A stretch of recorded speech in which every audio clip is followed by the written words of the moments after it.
मध्य प्रदेश में कांग्रेस के संगठन सृजन अभियान को लेकर अब सियासत शुरू हो गई है। एक तरफ जहां कांग्रेस कार्यकर्ताओं को एकजुट करने में जुटी है, तो वहीं भाजपा विधायक रामेश्वर शर्मा ने अभियान पर तंज कसा। विधायक ने राहुल गांधी और जीतू पटवारी पर निशाना साधते हुए कहा कि सृजन करो या विसर्जन करो, कांग्रेस की दुर्गति थी, है और रहने वाली है। देखिए, कांग्रेस का यही सृजन है। जब कांग्रेस की बैठक शांति से हो जाती है तो इससे एहसास होता है कि कांग्रेस खत्म हो गई। कांग्रेस की बैठक में जब नेताओं के कपड़े फटते हैं, जूतम पैजार होती है, एक दूसरे को कुश्ती में पछाड़ते हैं, तो उनके अंदर लगता है कि अभी थोड़ी कांग्रेस जिंदा है। और इसलिए इस कांग्रेस का अतीत और वर्तमान जो चरित्र है वो ऐसा ही है। और इसलिए कांग्रेस के राज में गुंडागिर्दी होती है, क्योंकि उनके नेताओं के अंदर वो प्रवृत्ति पहले से विद्यमान है। इसलिए जीतू पटवारी जी और राहुल गांधी जी, सृजन करो या विसर्जन करो, कांग्रेस की दुर्गति थी, है और रहने वाली है। आप दो महापुरुषों से ये कांग्रेस सुधरने वाली नहीं है।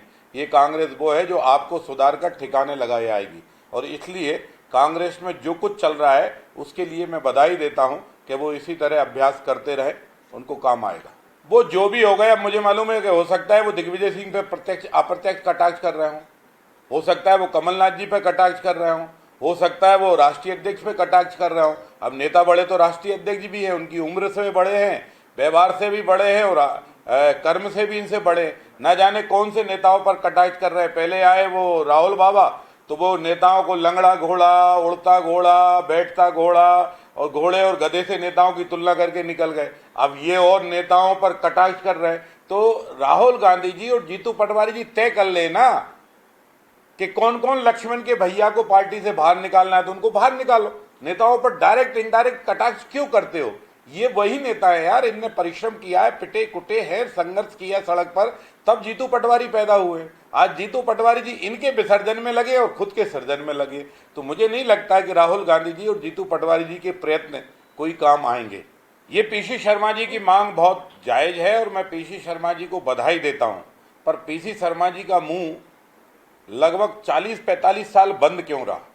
जब करपात्री जी महाराज दिल्ली दरबार में जाकर बैठे थे और साधु हिंदुस्तान का साधु समाज इंदिरा मैया से मांग कर रहा था कि गाय को राष्ट्र पशु घोषित किया जाए, गौ माता की सुरक्षा की जाए, तब संतों पर जो चलने वाली गोली थी, तब पीसी शर्मा जी अगर करपात्री जी महाराज के साथ बोलते तो शायद आज उनका बोलना जायज होता।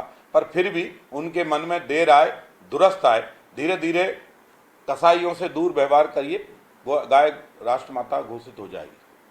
जो एफआईआर दर्ज हुई है, राजा रफीक बने या रफीक राजा बने, जूते खाएंगे, जेल जाएंगे और महिला को सब प्रकार की कानूनी सहायता दी जाएगी और अपराधियों को कुचला जाएगा। यही डॉक्टर मोहन यादव जी की सरकार का वादा है। और हम पुलिस विभाग से और आग्रह करेंगे कि और सक्रियता की जरूरत है और कड़क होने की जरूरत है और इस तरह के अपराधियों को सार्वजनिक सजा देने की जरूरत है। और माननीय सर्वोच्च न्यायालय से भी निवेदन करेंगे कि इन अपराधियों को, जो अपराधी लगातार बेटियों के साथ दुर्व्यवहार कर रहे हैं, उनको नाम बदलकर, धर्म बदलकर, जाति बदलकर छलने की कोशिश कर रहे हैं, ऐसे अपराधियों को सख्त सजा के और प्रावधान माननीय सर्वोच्च न्यायालय भी करे तो ज्यादा अच्छा होगा।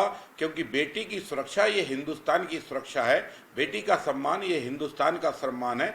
जो इस तरह के नाम बदलकर जालसाजी करते हैं, इन पर और कानून लगाए जाए और सख्त लगाए जाए, जिससे इनकी पूरी जिंदगी लाइफ टाइम या तो जेल में सड़े या फांसी पर चढ़े।